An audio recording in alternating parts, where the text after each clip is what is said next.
નમસ્તે મિત્રો, સ્વાગત છે તમારું મારી ચેનલમાં। તો આજે હું તમારી સાથે અળવીના પાનના પાત્રાની રેસિપી શેર કરીશ। આ અળવીના પાનના પાત્રા ખૂબ જ સરળતાથી બની જશે।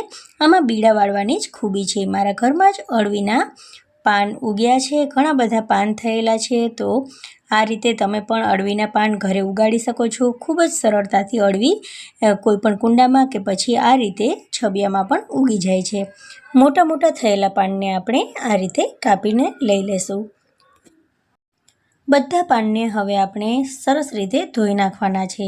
ઉપર નીચે બંને બાજુએથી પાનને આપણે ધોઈ અને તૈયાર કરી લીધા છે।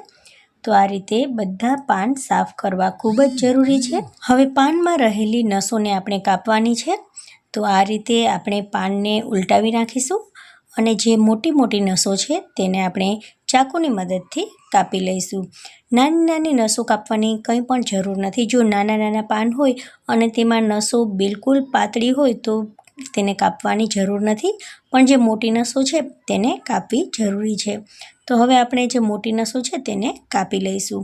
તો વચ્ચે એક મોટી નસ છે તેને આ રીતે આપણે કાપવાની છે, ખૂબ જ સરળતાથી કપાઈ જશે।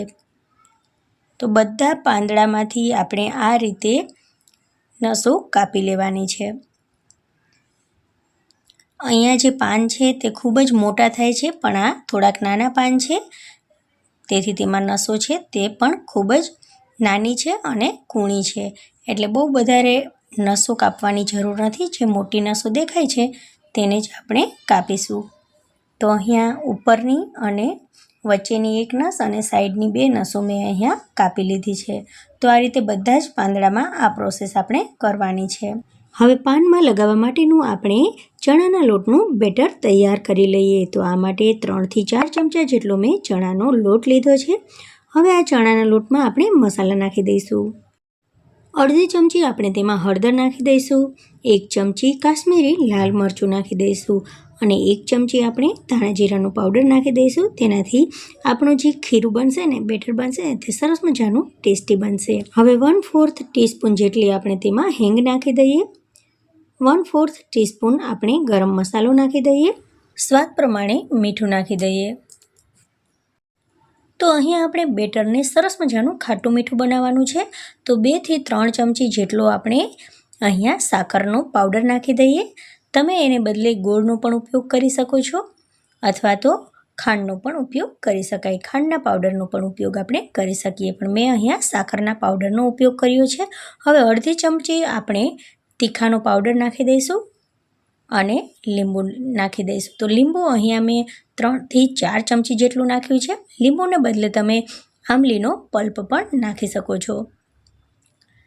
તો આ રીતે આપણે બધો જ મસાલો છે તે નાખી દીધો છે, જેનાથી આપણું બેટર છે તે સરસ મજાનું ટેસ્ટી બનશે। હવે આપણે થોડું પાણી નાખી અને તેને સરસ મજાનું મિક્સ કરી લઈએ। તો અહીંયા હું વિસ્કરની મદદથી આ બેટરને સરસ મજાનું મિક્સ કરી લઈશ। તો અહીંયા બેટર બની અને તૈયાર થઈ ગયું છે। આ કન્સિસ્ટન્સીનું બેટર બનાવવાનું છે। જો તમને એવું લાગે કે પાતળું છે તો થોડોક લોટ વધારે નાખી દેવાનો અને જાડું લાગે બેટર તો થોડુંક પાણી વધારે નાખી દેવાનું। હવે આપણે જે પાંદડા લીધા છે ને, નસ કાપેલા, એ પાંદડાને આ રીતે ઉલટાવી અને રાખી દેવાના છે। હવે તૈયાર કરેલું ખીરું એટલે કે બેટર આપણે તેની ઉપર પાથરી દેવાનું છે। તો હાથ કે પછી ચમચીની મદદથી તમે પાથરી શકો છો। તો એક પાન ઉપર આપણું બધું બેટર સરસ રીતે પથરાઈ ગયું છે। હવે આપણે બીજું પાન તેની ઉપર મૂકવાનું છે। તો આ પાનને આપણે ઉલટી દિશામાં મૂકીશું। તો આ પાનને આ રીતે ઊંધું મૂકવાનું છે। તેના ઉપર પણ હવે આપણે બેટર લગાવી દઈશું। હાથની મદદથી પણ બેટરને લગાવી શકાય। ખૂબ જ સરળતાથી હાથની મદદથી બેટર સ્પ્રેડ થઈ જાય છે।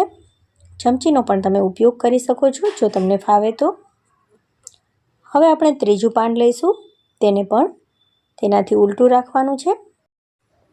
હવે ચોથું પાન રાખી દઈશું અને પછી તેના ઉપર આ રીતે જ પાંચમું પાન પણ રાખી દઈશું। તો ટોટલ આપણે 6 પાન એક ઉપર એક રાખશું। તમારે જો 4 પાનનું બીડું બનાવવું હોય તો તમે 4 પાનનું પણ બનાવી શકો છો। વધારે પાન મૂકવાથી આપણું જે પાત્રા બને છે તે સરસ મજાના વધારે પડવાળા અને દેખાવમાં પણ સરસ લાગે તેવા બને છે અને મોટા બને છે પાત્રા છે। તે સાઇઝમાં થોડાક મોટા બનશે. તો હવે આ રીતે જેટલા પાન તમારે એક ઉપર એક રાખવા હોય એટલા રાખી દેવાના. તો અહીંયા મેં ટોટલ 6 પાન રાખ્યા છે. જેટલા વધારે પાન હશે તેટલા જ આપણું બીડું છે તે મોટું બનશે અને પાત્રા મોટા બનશે. તો અહીંયા આ રીતે જે આપણે પાત્રા બનાવીશું તે સરસ મજાના એકદમ મોટા અને એકદમ સરસ બનશે. તો આ રીતે આપણે બીડું વાળીશું. બંને સાઈડને પહેલાં થોડીક વાળી દેવાની, પછી ઉપરના ભાગને પણ વાળતું જવાનું. તો અહીંયા તરત જ આપણું બીડું બની અને તૈયાર થઈ જશે. આ રીતે વાળવાથી જે બીડું બનશે તે સરસ બનશે અને આપણા પાત્રા પણ સરસ મજાના મોટા બનશે. તો બીજું બીડું પણ આપણે આ રીતે જ તૈયાર કરી લઈશું. તો અહીંયા ટોટલ 12 પાન હતા. બંનેમાં મેં 6 પાન રાખ્યા છે. તો અહીંયા 2 બીડા બની અને તૈયાર થઈ ગયા છે. હવે આપણે સ્ટીમરમાં આ બીડાને સ્ટીમ કરી લેવાના છે. તો પહેલેથી જ મેં પાણી ગરમ કરી અને રાખ્યું હતું. હવે બંને બીડાને આપણે સ્ટીમરની ડીશમાં રાખી દઈએ અને ઢાંકણને ઢાંકી દઈએ. 15 થી 20 મિનિટમાં આ બીડા સરસ મજાના સ્ટીમ થઈ જશે. તો 15 મિનિટ પછી આપણે ખોલીને જોઈ લઈએ, ચેક કરી લઈએ કે અંદરથી તે ચડી ગયા છે કે નહીં. તો આ રીતે ટૂથપીક કે પછી ચાકુની મદદથી આપણે ચેક કરી લીધું છે. તો ચાકુ એકદમ ક્લીન કટ છે. તો હવે બંને બીડા ઠંડા થઈ ગયા છે, તેને આપણે ચાકુની મદદથી કાપી લઈશું. જો આ પાત્રાને એમનેમ ખાવા હોય ને તો પણ ખાઈ શકાય છે. ખૂબ જ ટેસ્ટી લાગે છે. તમે ચા, ચટણી કે પછી સોસ સાથે ખાઈ શકો છો. દહીં સાથે પણ આ પાત્રા ખાવાની ખૂબ જ મજા આવે છે. હવે આપણે તેને વઘારી લઈએ. તો આ માટે મેં 3 થી 4 ચમચી જેટલું કઢાઈમાં તેલ લીધું છે. હવે તેલ ગરમ થઈ જાય ને પછી આપણે રાઈ અને જીરું નાખી દઈશું. રાઈ જીરું સરસ મજાના તતડી જાય પછી આપણે તેમાં 2 ચમચી જેટલા સફેદ તલ નાખી દઈશું.